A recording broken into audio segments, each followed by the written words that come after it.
السلام علیکم ګرانو مینوالو، امید لرم چې ان شاء الله روغ او جوړ به یاستئ. څرنګه تاسو ته معلومات دی، موږ د خپل یوټیوب چینل نه اکثره اصلاحي او اسلامي ویډیوګانې نشر کوو. نن به ان شاء الله موږ څه داسې ډېرې مفیدې خبرې دي چې ان شاء الله تاسو یې په دې باندې عمل وکړئ. ان شاء الله ژوند کې تاسو ته پکار راشي او نور خلکو سره د ثواب لپاره شیر کړئ. ان شاء الله مفید باتې، مفیدې خبرې. اوله خبره دا ده چې څوک چې سورۃ فاتحه په خپل خېټې باندې دم کړي نو ان شاء الله چې کوم دی هغه به هغه خېټې درد به الله ورته ختم کړي. او دویم دا چې یو سړی شپې څملي نو د خپل خلاص چې کوم دی د خپل مخ لاندې کې یعنی په سنت طریقې سره سملي نو ان شاء الله د دې طریقې کولو سره به د باندې د زړه اټیک نه راځي.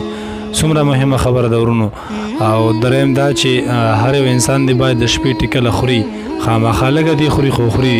وایي که څوک د شپې ټیکله بالکل نه خوري نو دا انسان چې کوم دی ډېر زر بوډا کېږي، یعنی هغه باندې د بوډاوالي اثرات او راځي، په مخ به غونجېږي او د خپو دردونه او هر څه پیدا کېږي. نو د شپې ټیکله خوړل لږه وي یا ډېره وي هغه دی باید انسان خوري.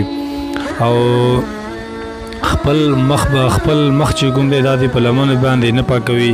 انسان چې کله مخ وینځي یا اودس وکړي نو باید د سپاک یا تولیه په هغې سره د خپل مخ پاکي نو باید په لمنې سره پاک نه کړی شي، ځکه چې که څوک په لمنې سره دغسې عمل کوي نو دا انسان چې کوم د هېرولو بیماري پیدا کوي. یعنې دې انسان نه به هر څه ډېر زر هېرېږي. وایي بچیا دا خو کار ما کړی دی یا ما نه دی کړی، دې کار کې ورته شک پیدا کېږي.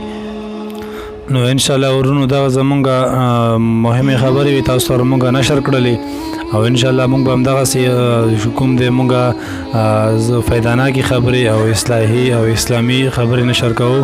نو ان شاء الله امید لرم چې خوښې به مو شي او په دې باندې عمل وکړئ.